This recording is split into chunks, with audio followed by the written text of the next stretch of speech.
Hello, lovely human beings. It is Loretta with Sparrowhawker Designs. Welcome back to my channel.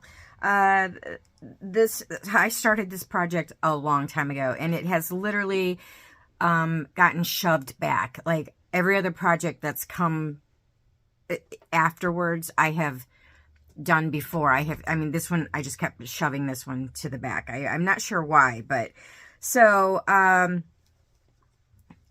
there are videos up of me explaining the quilt, what I was going to do with it, and etc., etc. So you can go watch those if you want. It should be somewhere in the title of those videos. It should say something like spring, or it should say something like garden crazy quilt, something like that. Anyway, so these 3 blocks you've already seen.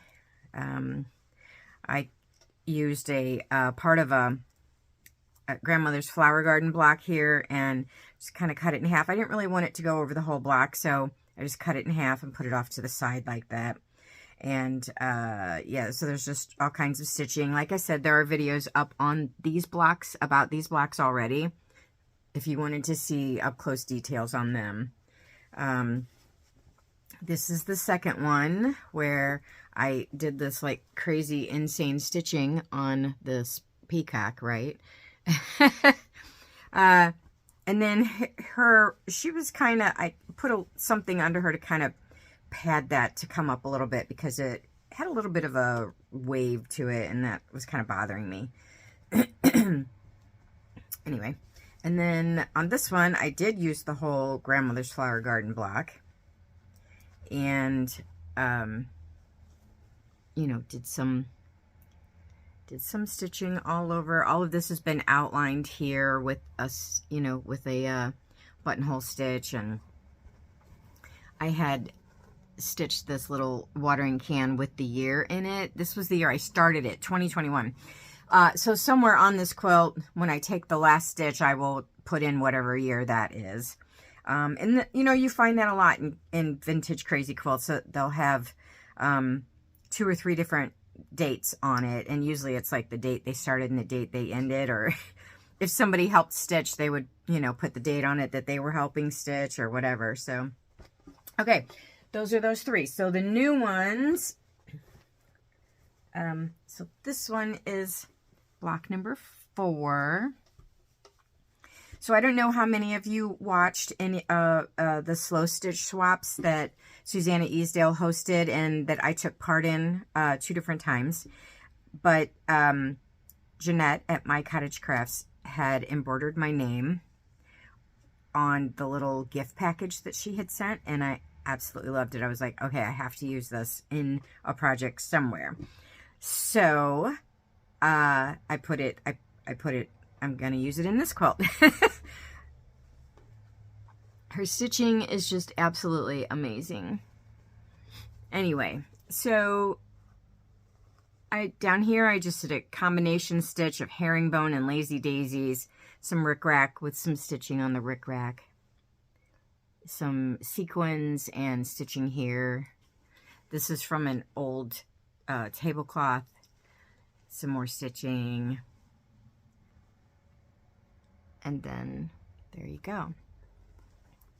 So I have several more blocks to go, obviously. I think I have 3 more big ones after these. And then I have some, well, no, I actually, I don't know. So I'm not going to say.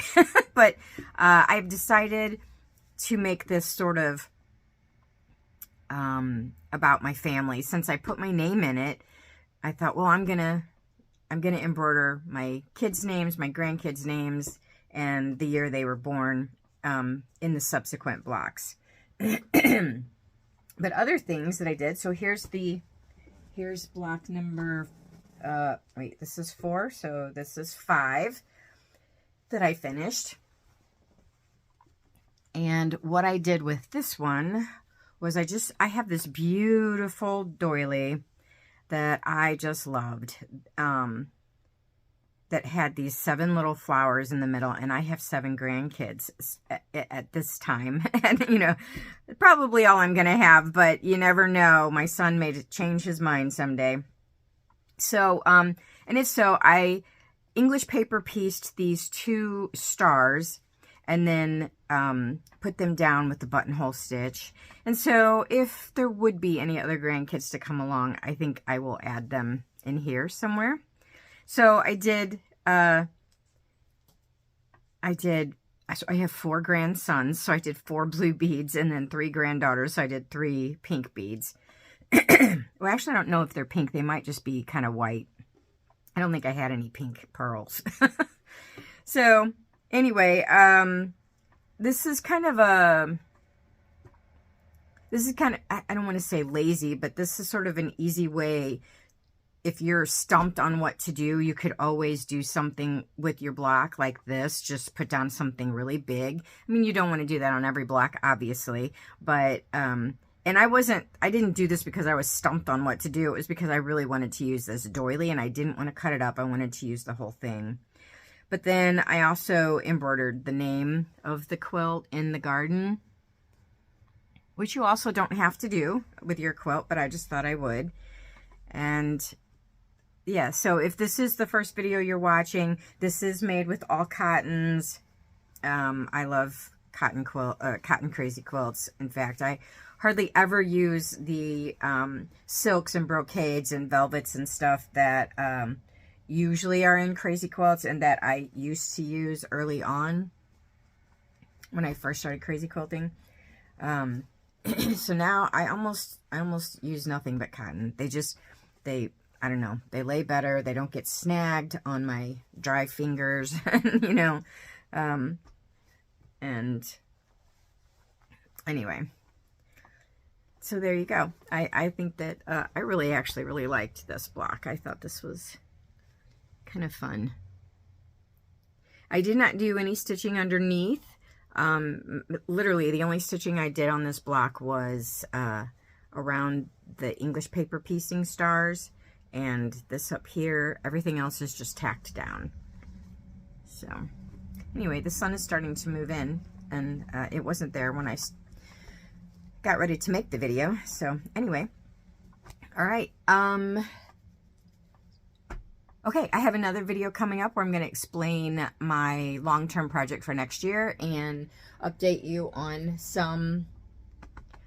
on another project. So anyway, I hope you guys are having a great day, and I will talk to you later. Bye.